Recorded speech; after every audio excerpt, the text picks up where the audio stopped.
A continuación es antidepresivos, ¿ya? Eh, Según la OMS, la depresión se define como un trastorno mental frecuente que se caracteriza por signos y síntomas como tristeza, pérdida de interés o placer, sentimiento de culpa o falta de autoestima, ¿no? Trastorno del sueño o el apetito, sensación de cansancio y falta de concentración. Lo que va a conllevar que esta persona tenga cuadros severos de anedonia. ¿Qué es anedonia? Es pérdida del gusto a lo que normalmente le gustaba. Si te gustaba bailar, cantar, estudiar, le vas a perder ese gusto. Va a haber una falta de interés y va a haber una tristeza muy marcada. Entonces, eh, como ve esta imagen, pues esta persona se sumerge, ¿no?, en un estado crítico que si no se diagnostica, si no se reconoce en el momento indicado, esta persona pues se va a sumergir en un problema severo, patológico, en la cual pues en una depresión a más tardía que se haga el diagnóstico va a ser más difícil el tratamiento, ¿no? Entonces, según la OMS es la principal causa de discapacidad, va a conllevar al suicidio. Una de cada 5 personas sufre depresión, está muy ligado a la ansiedad y el tratamiento se enfoca a base de 2 puntos. El tratamiento terapéutico, que es darle medicación, y la psicoterapia. Ahora, acá hay una alteración de mente, alteración física y relaciones sociales, por lo que igual ustedes van a ver al paciente que ectojóspicamente, o sea, visualmente, a la primera vista al paciente van a ver que va en una fase demacrada, triste, va a estar sucio en su vestimenta y no se va a relacionar, se va a aislar con las personas, ¿no? Entonces, esto es lo que vamos a ver generalmente en un paciente que tiene depresión. Ahora, recalcar los signos y síntomas, que es la tristeza marcada, anedonia, pérdida de interés o capacidad por implementar el placer.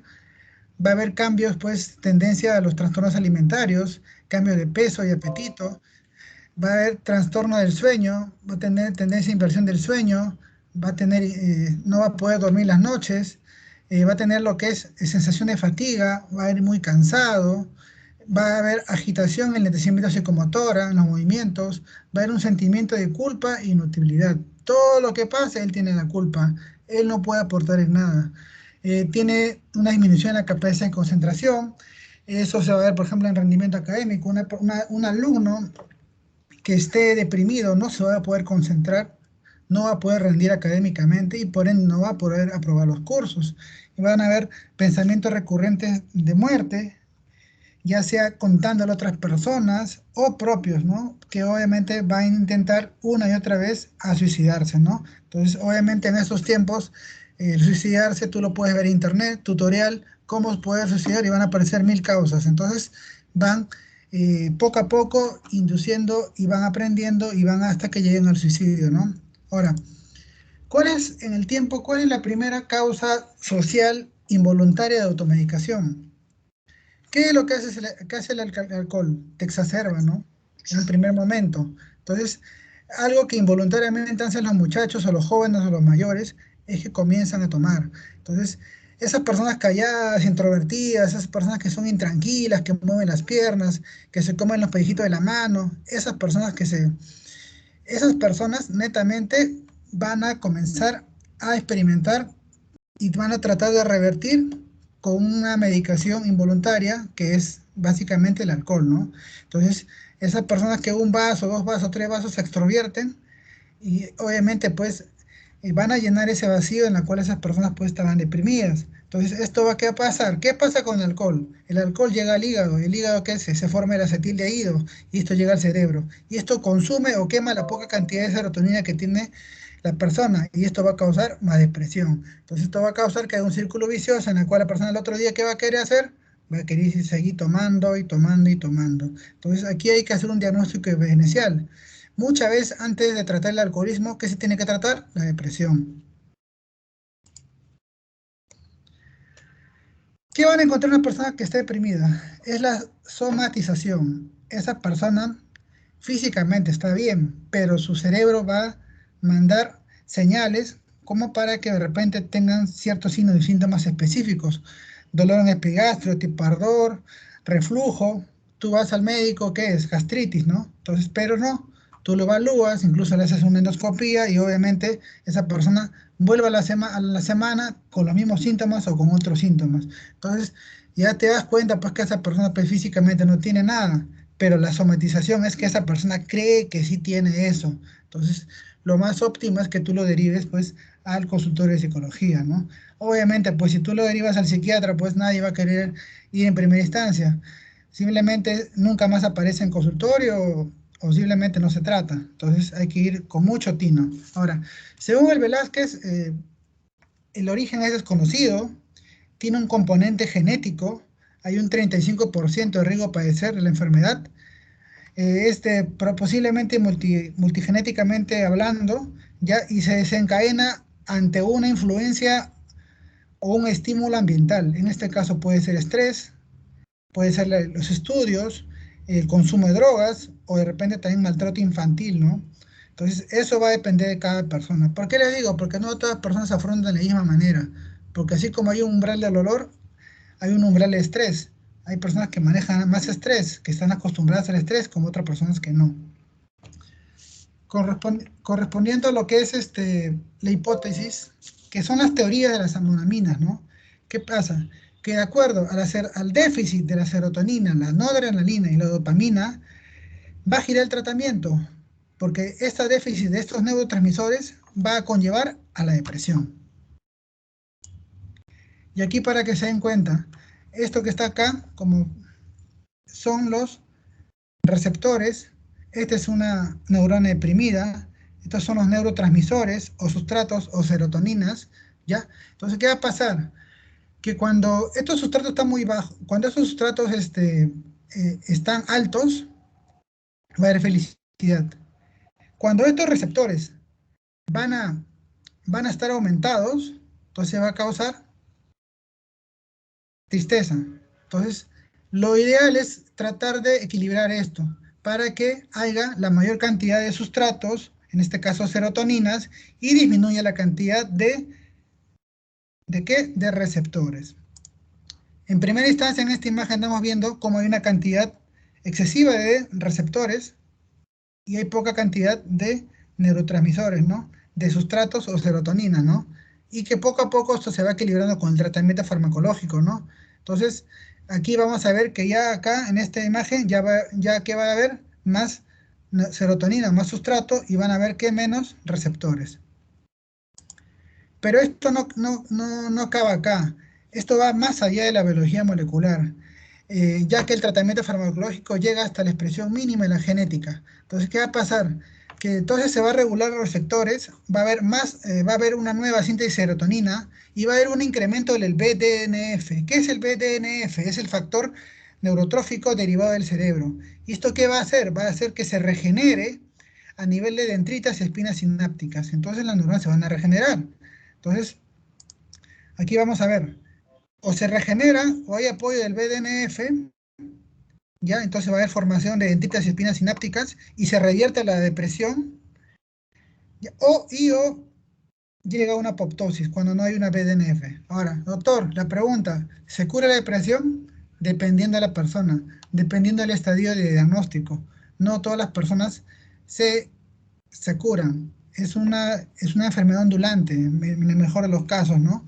En el cual hay que tratar de evitar las recaídas y en momentos que están las recaídas tiene que tomar su tratamiento. Eh, Hay tres grupos generales de antidepresivos, son los inhibidores de la recaptación de monoaminas, los inhibidores llamados IMAO y los antidepresivos de acción directa sobre los receptores de monoaminas, ¿no? Entonces, estos son los tres grandes grupos que vamos a tratar.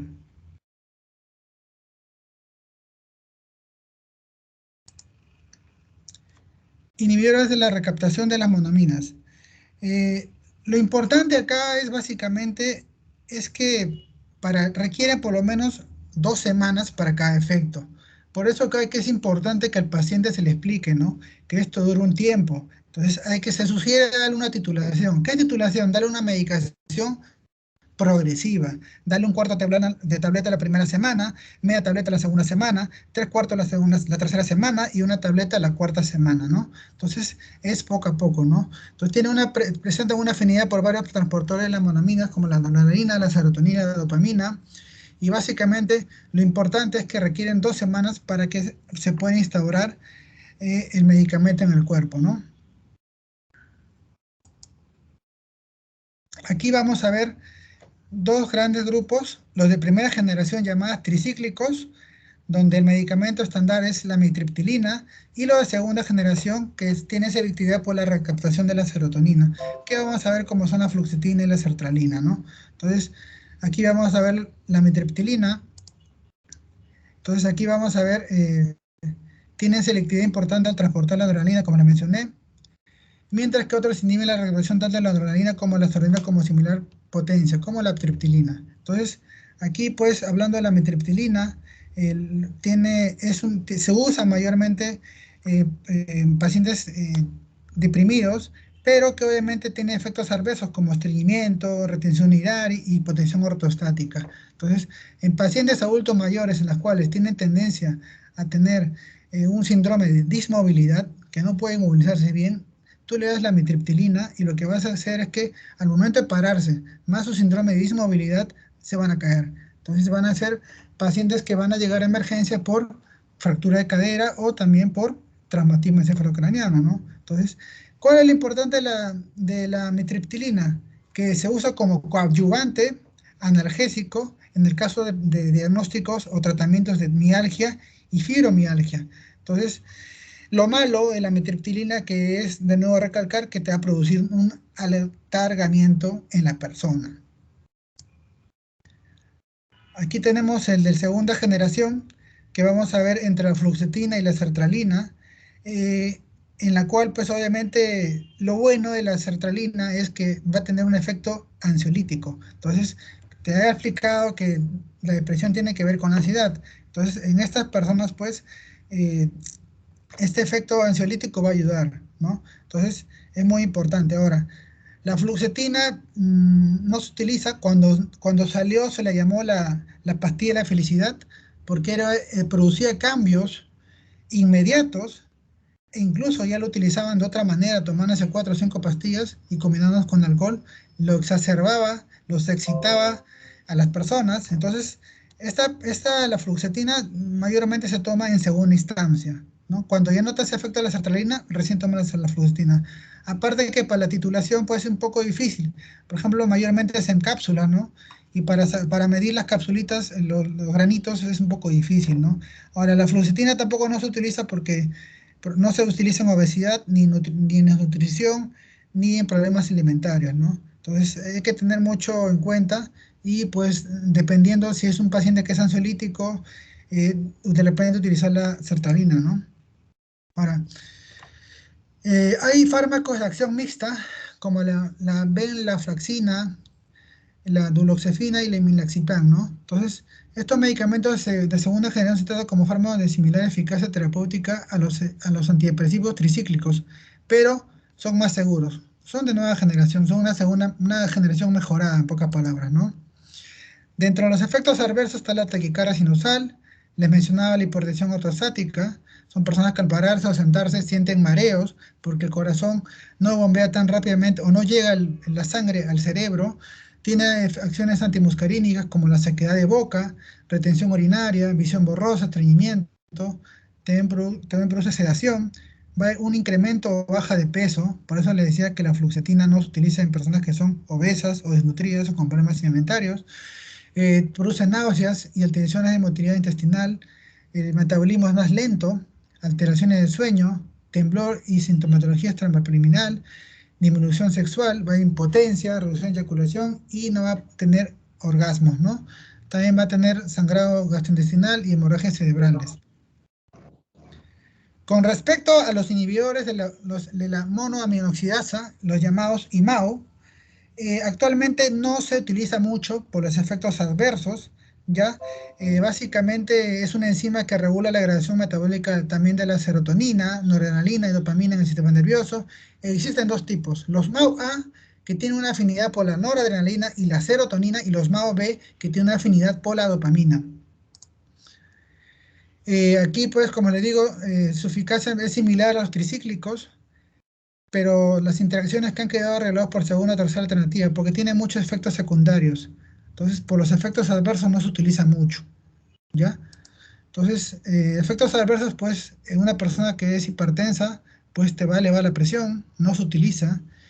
La principal fuente de interacción con los inmuebles es la potenciación de efectos de fármacos agonistas indirectos simpático-miméticos, como la tiranina, presente en el queso, vinos y embutidos, y la efedrina, presente en los medicamentos anticoterrales. Entonces, no se usa porque tienes que, en todo caso, evitar estos alimentos o este medicamento, ¿no?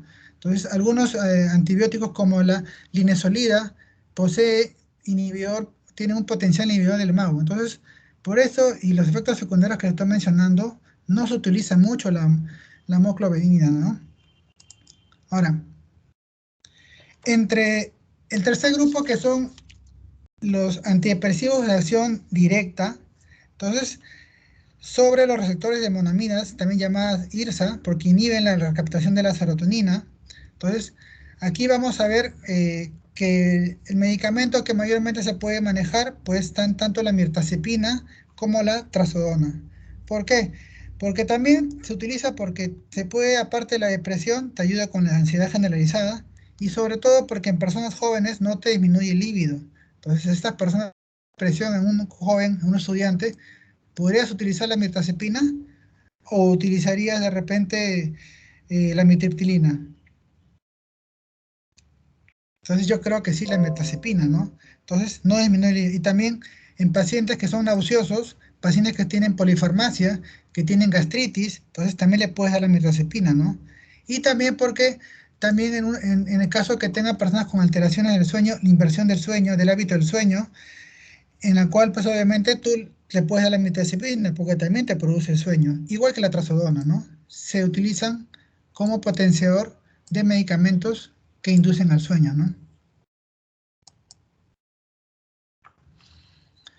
La trazodona es un fármaco inhibidor de la captación de serotonina y tiene propiedades importantes como antagonista receptor de serotonina, ¿no?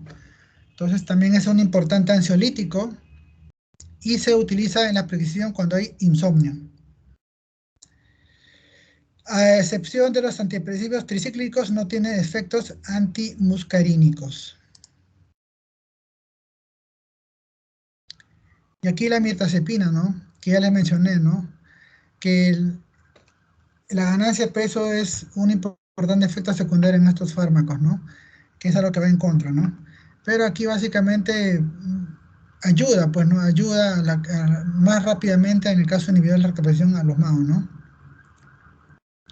A diferencia de los inhibidores de la recaptación de la serotonina, no generan molestias gastrointestinales ni disfunción sexual. Por eso que les menciono que un paciente con depresión joven, un estudiante, se podría darle mirtazapina, ¿no? El manejo terapéutico. Eh, las recomendaciones, pues, obviamente, pues, es iniciar el tratamiento con inhibidores de recaptación de serotonina. Por lo menos se sugiere que sea un tratamiento que se prolongue después de haber dado el tratamiento o culminar el tratamiento 6 meses más. Tengo la experiencia de un colega, pues, que le dio COVID y le atacó el sistema nervioso. Y obviamente después de haber tenido el tratamiento por 3 meses, abruptamente rompió la medicación. Y obviamente no se destitulizó o no comenzó a bajar la dosis. Y obviamente le hizo un efecto rebote, ¿no? Entonces le alteró el sistema nervioso. Entonces, la retirada de un antidepresivo debe hacerse de manera gradual, a lo largo de 4 semanas, a fin de evitar la aparición del síndrome de retirado de abstinencia, ¿no? En la cual la persona va a presentar sensación de desequilibrio, náuseas, vómitos, clínica gripal, alteraciones sensoriales del sueño, ansiedad, agitación y irritabilidad. Entonces, todo esto va a pasar si es que tú le suprimes de inmediatamente el tratamiento, ¿no? Antidepresivo.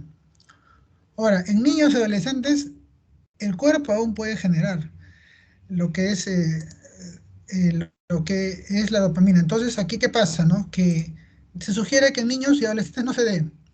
Ellos pueden salir por sí solos con una psicoterapia.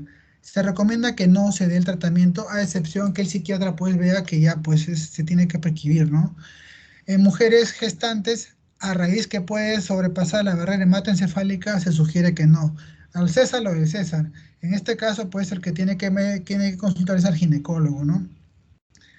Ahora, en los ancianos, pues, la dosis puedes darle una tableta. No se sugiere dar más porque hay daño renal, hay daño hepático, hay daño gastrointestinal, hay daño cardíaco, hay daño multiorgánico, ¿no? Entonces, y también porque produce hipotensión y puede ser una causa de caída, ¿no? Y también la somnolencia también puede ser que esa persona se pueda caer también, ¿no? Y pueda terminar en hospital con su fractura de cadera. O también con su TEC, ¿no? Entonces, aquí para que se den cuenta y aprendan, pues, un resumen es que inhibidores de la recaptación de las monoamidas, tenemos la primera generación, tenemos la amitriptilina, en la segunda generación la fluoxetina y la sertralina, la venlafaxina también, en los imados tenemos lo que es la moclodemida que no se usa por los efectos secundarios, y los antidepresivos de acción directa sobre los receptores de monaminas tenemos la mirtazapina y la trazodona, ¿no? Entonces, más o menos para que se guíen, ¿no?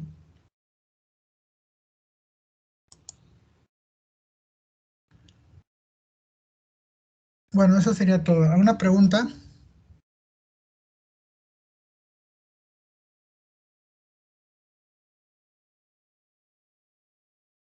No, doctor, todo claro.